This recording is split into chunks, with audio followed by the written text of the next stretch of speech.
Bonjour très chers amis, bonjour à toutes les personnes qui nous suivent à travers le monde. Bien entendu, bienvenue à ce direct avec Olivier Bolia. Et bien sûr, nous allons continuer à analyser les grands événements récents auxquels nous sommes confrontés, notamment le nouveau gouvernement de Félix. Et bien entendu les autres informations qui sont autour de Makambo et Zoleka. En tout cas, namoni ndeko nanga Joël na kozwaye avant na banda et ça l'a plaisir. Namoni invitation na mekana ko accepter parce que tout le cas solo en direct mais tout raté ce qui n'a zui. Est-ce que pasteur Joël Ogoro a accepté l'invitation de Solaka moi mouké parce que dans une émission moko on est dans CP la natine l'invitation à inviter sur Ozion. Sur Ozion et aux Amalam. Alors voilà Netolobi Tozali na bokote le balango de on a mis bokechu. Donc tous en makambo bela au sol là parce que tous fan na rien tout tika Félix ça makambo zo sala mboka wana ici exemple les gens ont pas problème belé mboka na biso les gens pas problème bino mo boye bi occupation ba makambo belé za na kati wana et nous ne pouvons pas continuer à se comporter comme ceux qui tous qui dit bah quoi. Donc c'est très important ba mboka tout le monde a pongi, tozwa avenir en mboka wana. Mboka neza biso. Mboka neza biso, mboka neza mboka na eza biso, eza mboka nzamba pesa biso ba congolais. Bonjour Jaël Namoni. Yo en direct de Ottawa. Bonjour na bandeko nyonso Bokota entrée et nous allons justement essayer de parler de ces grands pays, la RDC, qui traverse de moments douloureux de son identité. Tozo ebate o so toza banani, so tozo kende wapi, so ki toko koma nini, mais vraiment biloko nyonso eza en rouge na mboka wana et yangola na ngai na profiter moi muke tokoka ko solola na bino. C'est parce que toko ekotika makambo le kakara boete vous savez, moi je suis toujours contre esprit wana et les karanango et les kaka. Et les karaté. Il faut peuple, battre les mains, il faut battre les mains, baboya médiocrité, baboya babilo, konyo somabe otozo mona baboya. C'est notre devoir à nous, c'est vraiment eloko oto bengami nango biso nyonso na kotelema na kobunda pona tozo sa moi sens moko. Il y a honneur na kati ya mboka wana sinote mawa mingi sinote mboka wana bokolela toujours. Et ça très important que implication na biso nyonso. Implication na biso ezate kaka tribalisme, fanatisme, ko soutenir babiloko mo ezo simbate mozo soutenir kaka, mais implication na biso pezali na ko mema ba mayele ya malamu pote tokoka ko changer donne na kati ya mboka wana. Alors, message na lelo, le Congo va très mal. Congo est régressé. Je pense que eza doute na mutu moko susute que Congo eza ko perdre vraiment respectabilité nango eza ko perdre oui merci Jaël, je t'aime aussi. Voilà, Congo ezali ko perdre respectabilité nango, Congo eza ko kita hein? Congo est commis risé à monde. Tokomi na ba ministre économie ya sapeur. Tokomi na ba tumoko boye ba voleur na gouvernement, ba voleur conseiller de la République, ba chekouliste, ba aventurier nyonso ya poto ya ba mboka mususu ba komi ba konzi ya Congo. Et bien sûr na bénédiction il y a Félix Tshisekedi, na Joseph Kabila, mais na minute tokocha ndeko Joseph Kabila te tokocha Félix parce que yende mutazo ganga partout yenga président naza président marionnette te je suis un véritable président mais véritable président balobaka toujours il y a un adage il y a Sciences Po et lobaka soko lingo yeba mokonzi dimension il y a présidence naie tala bateau yazana bango tala bateau yazana bango ndo yeba ke mutoyo alingi nini alingo ke nabino wapi azana ba projet nini pona mboka wana mais en voyant monsieur Tshisekedi Félix nous voyons très clairement qu'il veut s'entourer des bandits, de voyous, de voleurs et basinaye bandekwa basinaye babiloko moka ndengwana. Donc il n'y a rien de républicain na démarche nae. Et nano depuis Kasavubu Joseph nano tomona quantité il est traité na kati ya gouvernement ba semi analphabète batoyo aibiata ité batwana nde bazali korenye. Bonjour mon frère Iolo. Bonjour à tout le monde. Bonjour Jacqueline. Voilà. Donc degré il y a ba bololé to komi nango lelo na pouvoir beaucoup ndimate. To komi vraiment pays de connards, pays à batoma B, pays moko boye bazoba mutu bazo diriger bino.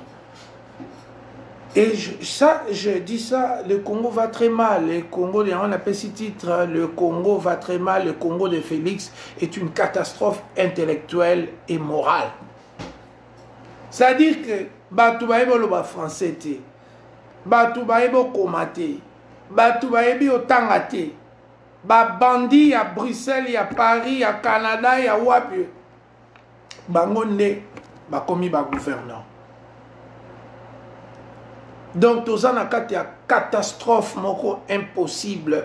Non, nous tozoa degré, il y a pénétration, il y a ba charlatan intellectuel, ba zoba, ba tuyandenge na ndenge, ba assassin, ba rechercher na ba mboka boye, bangonde, ba komi na seuil à pouvoir. On a zara chrétien na eba ke Bible le ba na biso, mboka o bato malamu baleki ebele limbisa. Mboko batamalamu baleke bezle yango ndeke ndaka liboso soki batoma pe baleki na mboka nde mboka e regressaka. Or aujourd'hui to commune vraiment mboka ya ba naibite so réseau déranger bino te parce que bino makamnyo so kokwa ke lango bolia bolia yo nde mtozo olingi boy. Est-ce que ça peut déranger binoté au bozo mon ami colonioso na télévision na ba réseaux sociaux ba analyse même il y a battu ya ba mboka mususu ba BBC ba RFI ba Afrique Jeune Afrique to ba mboka mususu mboka na biso intellectuellement to kominase président de la République ya mboka na biso assisa na 5e humanité. Président de la République, assis à la 5e humanité. Alors, bateau sikoyo, bazo travailler na ye. Ba faux diplôme. Ba na ye moko mokonzi, boyoka ki ba histoire ya ba faux diplôme. Batu nyonso, ba faux diplômé, ba faux diplômé. Na ba o basana ba soi-disant diplôme français moboulou. Analyse moboulou. Mais si vous avez dit que mboka oekei wapi botiki yango boye pona nini Congo e gagnaka guerre à Biafra Congo e kenda ko libérer bamboka mususu so boye baka histoire à Congo te Congo bonjour Zulema bonjour e kenda ko libérer bamboka lelo Congo ana ekomi par terre Congo na bino bolingaka ekomi nango par terre. Et avec un régime de voyous. Nazo Sabino ba voyou, ba tondi, ba komi ba ministre. ba voyou, ba kangu, ba komi ba ministre, ba songolo, ba ndeko ya famille, ba komi ba conseiller. Na niveau ya pénétration moko jamais égalé dans l'histoire d'aucun pays du monde. Donc tokomi, si on peut appeler ça en lingala, la bololé croisi, donc gouvernement de bololé. Donc bazoba na biso nde bakomi bakonzi, ba bololé na biso ya pays bango nde bazo diriger, ba miyibi bango nde bazo diriger, bato bazbomaka batu bango nde bazo diriger. Et je vous demande, peuple congolais, est-ce que ils ont ça la pas cité? Donc ils ont ça la bino ata mawate pour na avenir yambo kanabiso. Et ça ko déranger bino rien parce que non, je suis mon loba. Donc quand je suis mon loba, donc toute bêtise qui vient de Balouba, je dois l'accepter, l'assumer et la défendre. C'est ça que vous voulez montrer à nos enfants. Que ceux qui m'ont ngala sali buzoba, ba ngala nyonso bo défendre ye. Ceux qui m'ont tété la sali buzoba, ba tété la nyonso. Non, non, non. Nous refusons ces Congos-là. Nous le refusons avec fermeté Toboï. Nous ne pouvons pas accepter que Mboka Nabiso est comme Mboka ya Babololé. Des inconscients, des immoraux, des assassins, des voleurs, des kleptocrates, des kleptomanes.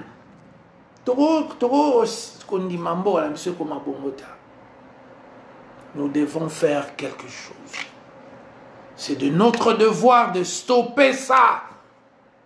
Bande Rodangaï, ma besoke bandi botiki en ezoko les koko ma passi dans 5 ans. Dans 6 ans, dans 7 ans, dans 8 ans, on a quoi arrêter ma BOE. Le mal est devenu grave. Tozana batu batangate. Tokosala la compétition na batu ya mboka mususu. Comment? Lorsque nous avons une élite, entre guillemets, qui est composée de Yabazoba. Bande onanga bo marché ba moté. Bobanga ko marché ba moté. Tozali une élite comme Yabazoba, ba inconscient, ba immoraux, ba mihibi. C'est notre devoir à nous. Toregotika oye continuité. Chaque jour, je me réveille, je prends mon ordi ou mon téléphone, je regarde les informations, je vois la qualité des gens. Nazoko Lela. Il n'y a que des voleurs, des assassins, des menteurs, des mythomanes, des cupides. Mboka ni nyongo boyoka na mokili oyo. Etelema na batu ya lolenge wana. Quel pays obino boyebi popesanga komba pays yango oyo ba assassin mutu bazotonga ngo ba miyibi o ba yibaka batu bazokene na mbongo ya leta bazozwa bazosa o balingi ale mboka wana ekomi prospère.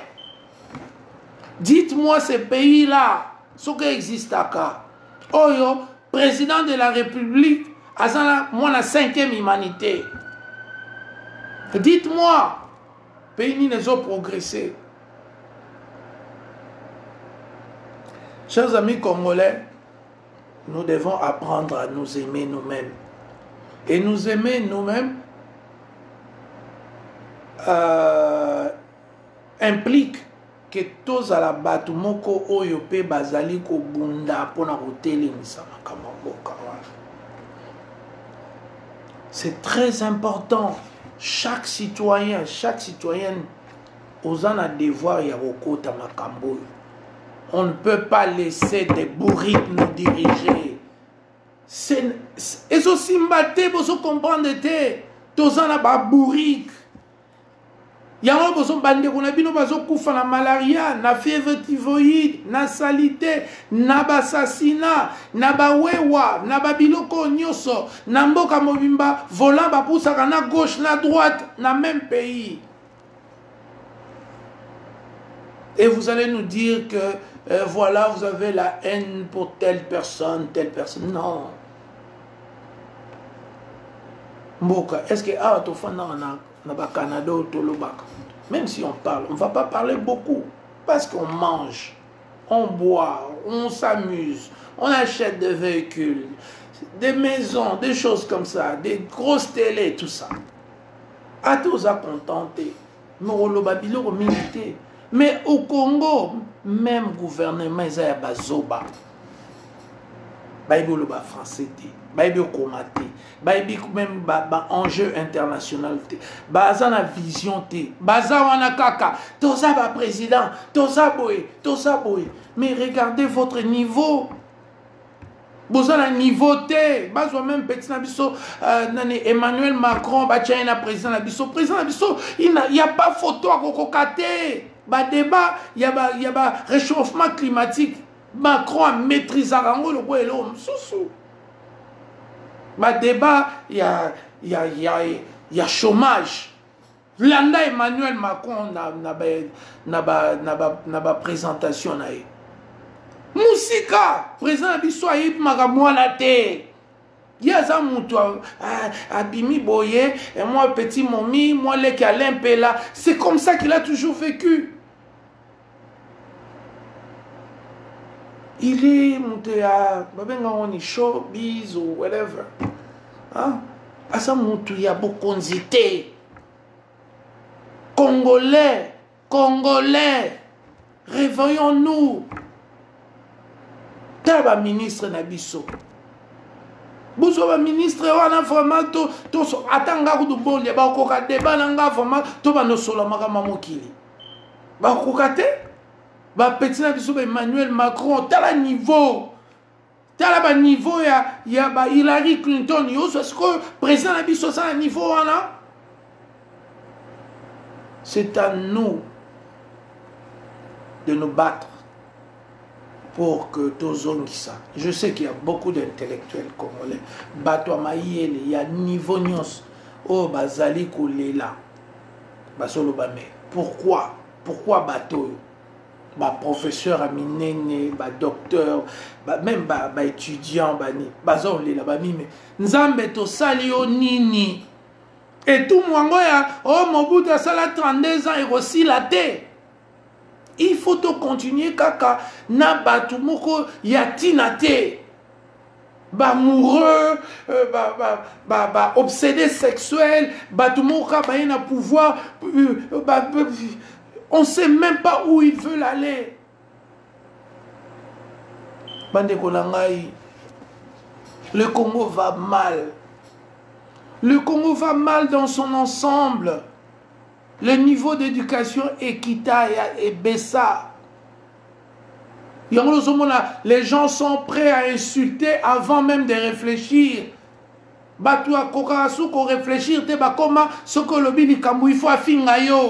Parce que le Congo va mal intellectuellement. C'est le niveau où Bakiti Biso. Donc comment Congo, comment le niveau à 5e des humanités. Congo et Kitana, excusez-moi pour la main, et Kitana niveau, il y a 5e des humanités. Nous avons des charlatans intellectuels, des gens qui n'ont pas les niveaux, zoba, tout ça, sapeur, tout ça, miyibi, nyoso, chekouliste, donc moko na biso, tout ça, na neloko malamu akolakisate. Et tokoki kosala la comparaison te na bamboka mosusu tango biso toza na niveau wana yango no ngai na ekolela bino peuple congolais, jouez votre rôle. Bokomi na président ya Zoba 5e CO 5e des humanités. Bokomi na ba ministre ya ayebi oloba français te.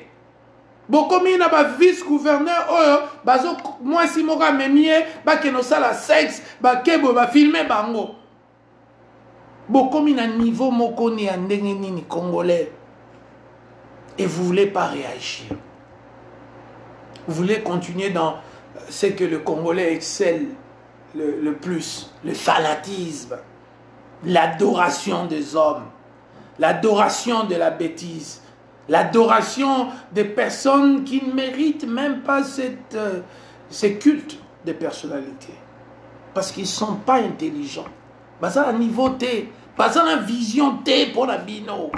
Ba famille na bino bazo kufa na pauvreté. Ba famille na bino bazo kufa na nzala. Bozo tinda ba la poto, bozo continuer au tinda ba mbongo. Et vous ne comprenez pas toujours que la raison intrinsèque de tout ça, c'est parce que nous avons un gouvernement qui est au chômage, un gouvernement qui ne fonctionne pas et qui ça demande que bino ba congolais beaucoup de masolo. Congolais ont compris. Congolais ont monaneti bonheur yaka na fanatisme. Congolais ont kanisa ke torobongisa Congo aussi longtemps que nous crions. Chers amis, réveillez-vous. Arrêtez d'être des spectateurs de votre malheur. Zalata spectateur, il y a malheur, il y a mboka mususu. Mais il y a Yomoko. Yomoko ndimi ozana président atangate. Yomoko ndimi ba ministre ya bazoba. Yomoko ndimi ba gouverneur oyo bakenagola la basi. Yomoko ndimi ba salité ba banzela. Yomoko lingi olingi ke mbongo ya mboka no ba sala kanango ba mariage basomba ba mituka ya ba présidence basomba 500 voitures. Pourquoi on doit acheter tout ça? Vous ne vous posez même plus de questions. Oh, bah, nous sommes définir ça car vie comme étant aux envies aussi longtemps où tu te poses des questions. Bah, on a tout la même question. Pour accepter, vos anabino, peuple moko, bah, c'est kakaramokil. Pourtant, vous savez tout ce que tout le monde n'a pas. Surtout tout le temps dans pays riche dans le monde, on a ça.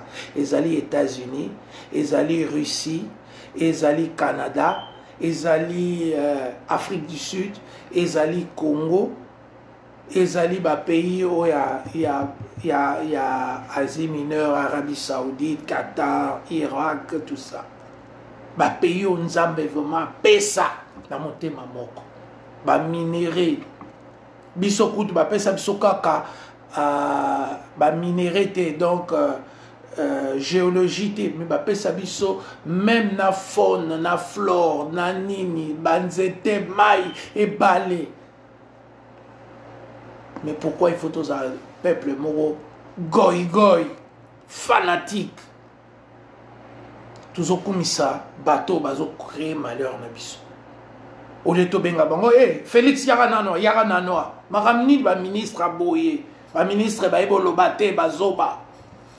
Félix Yaranano, te zonganano, zosani na Japon, zonganano abo. Yaranano. Bon yo siko lokolo soka la 5e humanité. Est-ce que orozo batuma te ba salisako parce que ton monde yo comprendre maramususuté. Mais le peuple congolais ne comprend pas. Azo kansa que eza haine. Donc, aux années, na papa moko, il y a Zoba, à Salagate, à Yaka Fandi, à Zota la TV, à l'Esikoto Fanda, tout ces pays-là, qu'on se dise que bon, voilà, non. Quand tu as un mari irresponsable, pourquoi pas, on n'a pas le droit de lui dire que non, voilà, Bana Bazoko Fanzala, à cause de ton irresponsabilité. Alors, pourquoi, pour Félix, vous êtes en train de...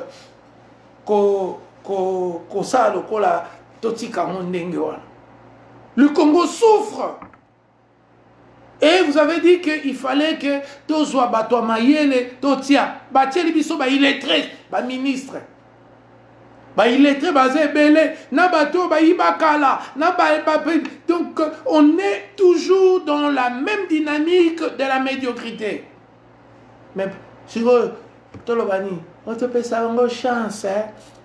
Est-ce que va payer sa médiocrité? Est-ce que assassin sera y en anda ou nayo bengani libanda? Alors paye sous chance, sera bêti la porte, coco, allez tu ouvres la porte, tu dis mais quand on a notre renégocier. C'est ce que le peuple congolais nous sommes en train de faire. Nous sommes en train de nous avons d'abord ouvert la porte à des assassins, à des médiocres, à des vauriens, à des charlatans. Tous hommes si bango, tout fanda sous tout négocier les sous. Pendant 18 ans, ils ont foutu notre pays dans la GM. Allez, sikoyo to vazongi na biso susu gouvernement kabiliste minene bazate. Qu'est-ce que la différence entre un kabiliste connu et un kabiliste moins connu en termes de rendement? On nous met des ministres illettrés. Et vous, vous êtes toujours en train de rester silencieux par rapport à tout ça. Et quand biso ba Olivier Bolia ba umbuna bino tozo sala moi banaliste ni ama jaloux nga koza jaloux à Félix. Et là ni Félix azaki na moya une année pour baza jaloux naïe. Qu'est-ce qu'il avait à 55 ans? On biso to payer déjà ba palais, ba car, ba nini na ba fonds propres, il y a papa na maté, il y a parti politique té. Jusqu'au hier, commis à Sominda qu'on a 55 ans, tant a commis président de la République. Suko ndanga suko na ba te belé ba congolais belé ba somba ba palais na ba 20 ans, ba master nanga ba 10 jours ma ifui la ba somba ba car na kin, toza na kin na ba 17 ans, 10 jours sombi voiture. Na mbon a père na été. Bo suko yé petit jours ma ifui la suko ba no banga Félix. Pour mutasombi a commis riche na 55 ans na mbongo a pays mbongo msalati mbongo ya république mbongo ya yonangai. C'est parce que vous ne connaissez pas votre histoire, c'est parce que vous vous aimez plus, c'est parce que vous êtes devenus sous l'opium du fanatisme. C'est pourquoi vous ne voyez même plus vous ne voyez même plus Bouzoba a raisonnement la bisoto comme nango. Nous appuyons tout, nous acceptons tout et nous laissons même les charlatans, des ministres charlatans et des gouvernements avec des copines, des amis, des beaux-frères, de tout ça. Les gouvernements commandés. Mutumoko alingi susu ko défendre RDCD. Bon match à Léopard sur les obètes à l'Insa. Ce match à Léopard et Zobet. Au commissaire Léopard, point. Pourquoi commissaire à Léopard soko lingi ko bunda pona Congo te? Parce que le Léopard et le Congo c'est la même chose. Ceux qui équipent à basket, il y a Congo et gagné le championnat du monde. Oh, tu as gagné la Coupe du Monde. Mais le Congo, ton pays, tu ne veux pas défendre ça. Tu défends les cupides, les voleurs. Tu défends les personnes à moralité faible. Batuyamabe. Nous, quand nous grandissions, on nous disait que nous été. Mais aujourd'hui, le peuple congolais, le Congo va très mal. Nabamboka mususu bambujimai baebi mapate balamukaka foufou. Ils connaissent même pas le pain. Ils connaissent même pas le mateka beurre. Baebi ba saucisson te, baebi ba jambon te, baebi maya moto ebi marana salle de bain te, baebi savon moderne te, parce qu'on a un savon basenzi comme on appelle ça. Ils utilisent le mungwa basenzi. Et vous avez certains de nos compatriotes, je ne sais pas, épris par quel démon, bazoko continuer kubalinga ki ah non tokomisa makambo ndengwana. Il y a beaucoup de gens à l'Équateur qui ne mangent que du poisson, makemba hotela, mbala soukali tous les jours. Baby beurre, baby ba pâté de foie, baby ba saucisson de Paris, baby ba chocolat suisse, baby bien goûté. Bingo pe baya kofinga na internet. Soko taliban même na kin. Pauvre comme jamais. ayebi ata kutu à salle de bain moderne te asukolaka na kikoso comme on dit. Alors quand nous élevons nos voix pour dire que hé, totelema, ce n'est pas pour nous. Maman a asukola en salle de bain moderne. Mais est-ce qu'il y a eu asukola en salle de bain moderne? Non, on ne sait pas. Ovoya ko fingawa, ta mère se lave naba mai ya zamba tam susu na mboka nini. Vous comprenez? Nous devons nous battre pour ces pays, pour les gens de Goma, de Kindu, pour les gens d'Isiro, pour les gens du Bandundu, du Katanga. Nous devons nous battre pour tout le monde. Et tous ces gens-là qui sont autour de Félix, de voleurs, la plupart d'entre eux, Baïmoro, Batumabe, Miyibi, vous devez condamner. Même niveau intellectuel, là-bas, on est athée. Vous comprenez qu'il faut ôter les matos, il faut battre bakokana. Tout photos à même vie, même catch, même pantalon, même chemise, même. Bah, on suit plus. Bah, homme d'affaires surtout, bah, aura plus. To propulsé, bah, homme d'affaires, bah, zonga, bah, zarasu na kongote. Bah, politicien, bah, zo yi, bah, mbongo, bah, on est, bah, zo, bah, comme, bah, homme d'affaires. C'est pas comme ça que ça marche dans un pays. Les hommes d'affaires sont les hommes d'affaires. Et ça prend vous. Beauté mais la batouana. Félix et sa bande de je ne sais pas qui, de déshonorables. Bobin avant excellence. Oui, excellence, moi, ça vient du verbe exceller. Exceller, c'est-à-dire quelqu'un oyo a sali test moko azuba point yakitoko. Et quand nous prenons tous ces gens-là, des bandits, des checouleurs, des gens qui ne savent pas parler français, des copines qui sont devenues ministres, des beaux-frères, des cousins, des tantes, de tout ça. Vous savez que ça, c'est l'excellence. Vous pensez, Naïb Salamino, toujours que Tokoko, ma première puissance en monde, au lieu de mettre les personnes compétentes, nous mettons nos cousins, nos tantes, nos copines, juste parce que tu as eu de moments sexuels extraordinaires avec une fille, tu penses que cette fille-là doit devenir ministre de ton pays, juste à cause de cette faveur sexuelle qu'elle t'a accordée. Non. Et ça a bon goût. Compétence d'abord. C'est à vous de ramener ma camouflée et salaki. Et ça a bino. Congo ça a bino. Ça a baboliate. Pour bino fan à boyer. Bon on est au célèbre spectacle. Bino bozo ah non. Moi aussi je pense à ces choses. Mais Boli est en train de le dire donc ça suffit non. Ils allaient devoir na bisonio sobandeko babolingo. Ils allaient na bisonio stoko kako condamné. Ils allaient na bisonio stoko kako téléma. Le Congo va mal. Le Congo de Félix va très mal. Bas soupir, bas douleur, bas grincement de dents. Et tondi na mboka wana.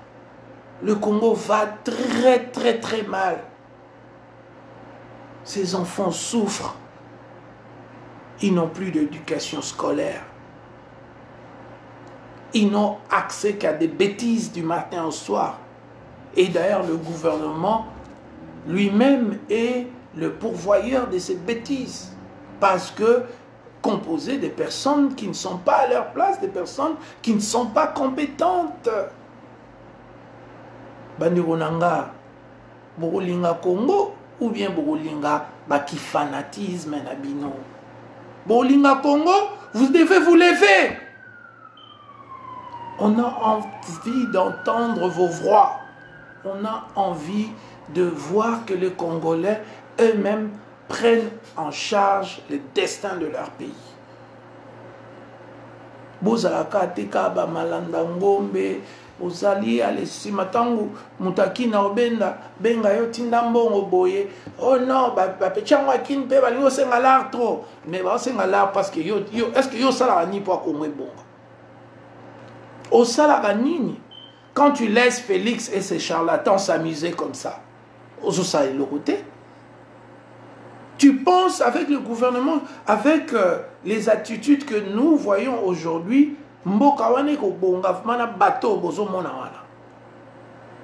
arrêtez de rêver, chers amis. Arrêtez de rêver. Ça ne se passe pas comme ça. Il faut il faut pas sentir que non, nous savons, oui, on est devant un fait accompli, le président est arrivé au pouvoir par la voie de la tricherie et tout ça, manipulation électorale, c'est la raison pour laquelle vous n'avez jamais vu les PV. Il n'y a pas de PV. Parce que si on sortait les PV, ça va montrer que Martin Fayulu avait gagné. Alors, comme il n'y a pas de PV, on a un président de facto, c'est-à-dire un coup d'État, un président par force. Mais le président par force, malheureusement, azali atanga mingite. Azana mayele o bozoko pesa yete. Ce n'est pas la présidence qui donne l'intelligence.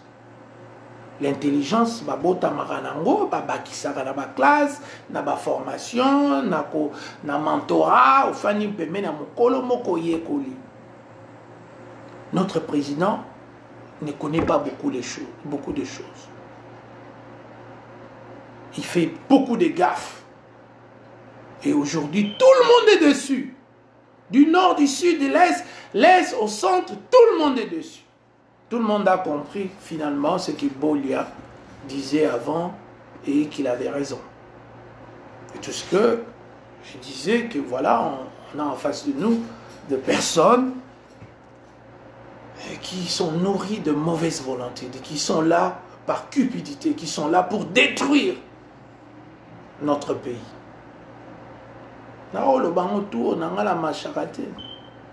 J'ai été traité de tous les noms. Ma famille, qui est très noble, a été insultée par ces mêmes personnes. Mais aujourd'hui, où en sommes-nous? Nous avons des charlatans qui viennent de 4 coins du monde pour renchérir la pauvreté de notre peuple. Je veux dire, pour augmenter la pauvreté de ces pays, dans ces pays. Donc, peuple azako koma pauvre lisusu makasi. Mbongo bobanda kotinda, batifoïde, ba malaria et koma koboma. Salité avec des maladies inconnues. Parce que nous avons un gouvernement qui n'a pas de vision et qui est composé essentiellement de gens qui n'ont pas étudié et qui présentent de faux diplômes. Et l'autre groupe, ce sont des gens qui ont étudié et qui sont des immoraux, des gens qui ont aucune morale dans l'exercice de leurs activités politiques. Binonde faut botter les peuple congolais. Il faut vous mettre debout. Il faut bolongola kobanga. Il faut tolongola batu ya mayelete. Nous ne pouvons pas continuer à cautionner des gens au basoyo qui s'habillent au Sony. Le lot tokomi koyoka Sony. Tokomi koyoka Sony partout. Quand Botanga article à BBC, à Jeune Afrique, partout, on parle de notre président comme étant une marionnette. Un président fragile. Avant, on disait qu'intellectuellement, il n'est pas fiable. Aujourd'hui, le comble, on nous ajoute maintenant des ministres qui ne sont pas fiables. des charlatans, des beaux-frères, des belles-sœurs, des copains, des anciens voleurs de Bruxelles ou de Paris ou du Canada. Beauté les mélanges. Mes chers amis, ce n'est pas un combat personnel pour moi, mais c'est notre combat communautaire de totelemisa mboka na biso, totelemisa lokumu mboka na biso. Le français, c'est notre langue d'éducation. Et l'éducation, c'est respecter Motoyo azalaki na discipline ya aucune classe tant yozo boya. On respecte les diplômes des gens par rapport à la discipline des gens qui sont porteurs de ces diplômes. C'est du courage. Ozomona, yango ozomona kebo sangana to bunda pona Congo. Nous ne pouvons pas laisser Congo na maboko ya baike oyo balingaki kotanga te, balingaki koyekola te, balingaki moyibi, ba oyo baye na ba faux diplôme, ba oyo baye na lokuta, ba oyo bayebi koloba français te. Notre langue officielle. Nous ne pouvons pas continuer à cautionner ça. Des gens qui sont là pour de satisfaction sexuelle. C'est pourquoi j'ai dit que le Congo va mal. Le Congo de Félix, c'est le plus mauvais Congo qui a existé depuis 1960. Trop de tristesse, trop de malheur, trop de honte, trop de surprises bizarres, trop de bandits à côté du pouvoir, trop de voleurs, trop d'assassins, de pervers sexuels. Bah, tu as mis tes mamabé autour, il y a pouvoir. De l'autre monignos, rien n'est plus caché. Tout est devenu transparent. C'est à nous de prendre la résolution unanime de défendre ces pays. Nous ne pouvons pas continuer avec de tels discours. Oh, non. La responsabilité est la nôtre. Et nous devons l'assumer pleinement et avec intelligence. Chacun de nous doit marquer par sa participation positive dans le rehaussement économique, politique de ces pays. Chacun doit jouer un rôle. Moto à Bangissa. Mais nous ne pouvons pas être des fanatiques des gens. C'est absurde, ça ne marche plus. On est au XXIe siècle.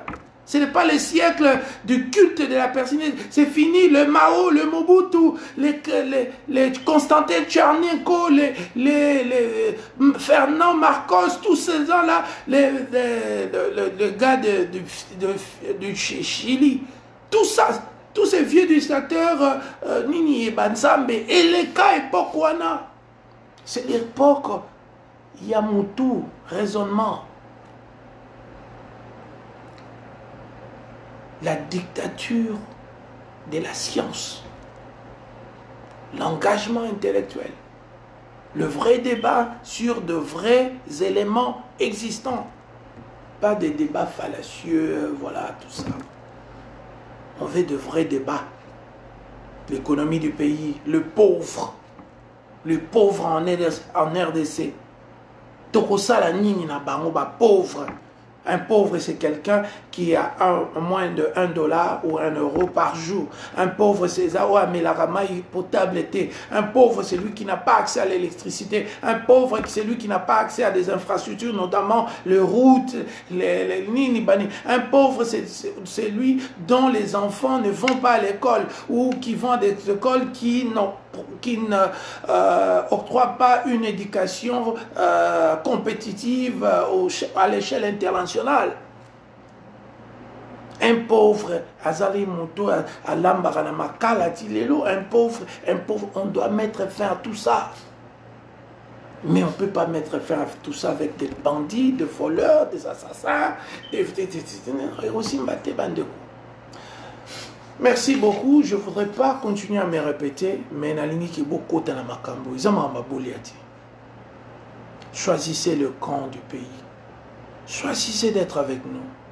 Choisissez de défendre la justice, le droit. Choisissez de défendre l'amour de concitoyens, l'amour de concitoyens qu'on appelle le patriotisme. Choisissez ça. Choisissez d'arrêter avec les tribalismes, choisissez d'arrêter avec le culte de la personnalité, choisissez de faire des hommes de Dieu. Vous ne savez pas, il y a des pasteurs charlatans, eux aussi, qui ne comprennent pas lorsque vous faites de quelqu'un un Dieu, donc vous êtes déjà dans l'idolâtrie, qui est très condamnable. Merci beaucoup, que Dieu vous bénisse la RDC. Olivier Bolia, Nakanaï, Tosolo Lara, Tosola Gitoko, Tosola Ponambokana, Nalinga Kongo Ming, Nalinga Bino Ming. Même ceux-là qui perdent leur temps parce qu'ils ne comprennent même pas ce que c'est la morale, le bien, le mal. Quand tu n'as pas de notion de bien, de mal, tu auras toujours du mal à comprendre dans quelle direction Olivier veut aller. Pour comprendre les passes. Parce que moi, je parle du bien et du mal. Ce n'est pas pour ma personne ou pour quelqu'un. La notion du bien et du mal est une notion universelle. Et je me demande toujours pourquoi tout ce qui s'applique dans tous les pays du monde, dans notre pays, on ne veut pas de ça. On ne veut pas discuter sur le bien et le mal. Voilà, merci beaucoup. Oh, Balandi et au Koutan après, Nalisolo, le Congo va très mal. Bobunde Bonga.